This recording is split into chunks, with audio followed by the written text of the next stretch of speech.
আসসালামু আলাইকুম, সবাইকে আমন্ত্রণ জনকল্যাণ মিডিয়ার এখনকার বিশেষ সংবাদে। শুরুতে জানিয়ে দিচ্ছি সংবাদ শিরোনাম।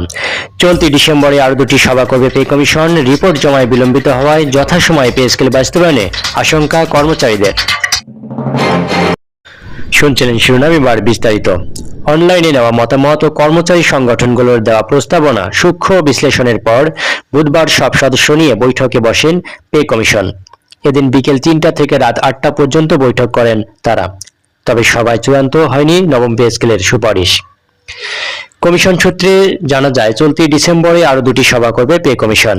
এরপর জানুয়ারির শুরুতে আরেকটি সভা আয়োজনের পরিকল্পনা করা হয়েছে। সভা শেষে জানুয়ারি মাসের প্রথম অথবা দ্বিতীয় সপ্তাহে কমিশন তাদের রিপোর্ট জমা দেওয়ার সম্ভাব্য সময় নির্ধারণ করেছেন।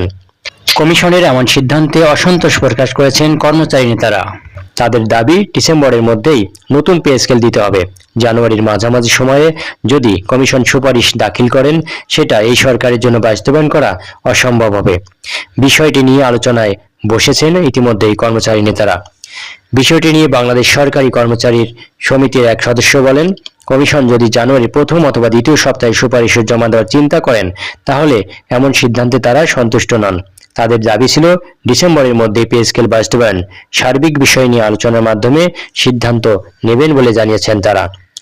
বাংলাদেশ সরকারি কর্মচারী কল্যাণ ফেডারেশনের মুখপাত্র আব্দুল মালেক বলেন, এই কমিশন যদি আগামী জানুয়ারি 15 তারিখের পরে বা দ্বিতীয় সপ্তাহে রিপোর্ট জমা দেন, তাহলে সরকারের যাচাই বাছাই করে গেজেট প্রকাশের সময় আর থাকবে না। কারণ 12 তারিখে নির্বাচন, আর নির্বাচিত সরকার আসলে তাদের প্রথম 3-4 বছরের ভেতর পে স্কেল পাওয়ার কথা চিন্তা করাই দুরূহ। তাই তারা চান দ্রুত এই মাসের মধ্যে পে স্কেল বাস্তবায়ন করা হোক।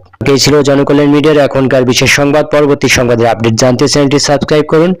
ভিডিওটি ভালো লাগলে একটি লাইক দিন, মতামত জানিয়ে দিন কমেন্ট বক্সে। এতক্ষণ সঙ্গে থাকার জন্য সবাইকে অসংখ্য ধন্যবাদ।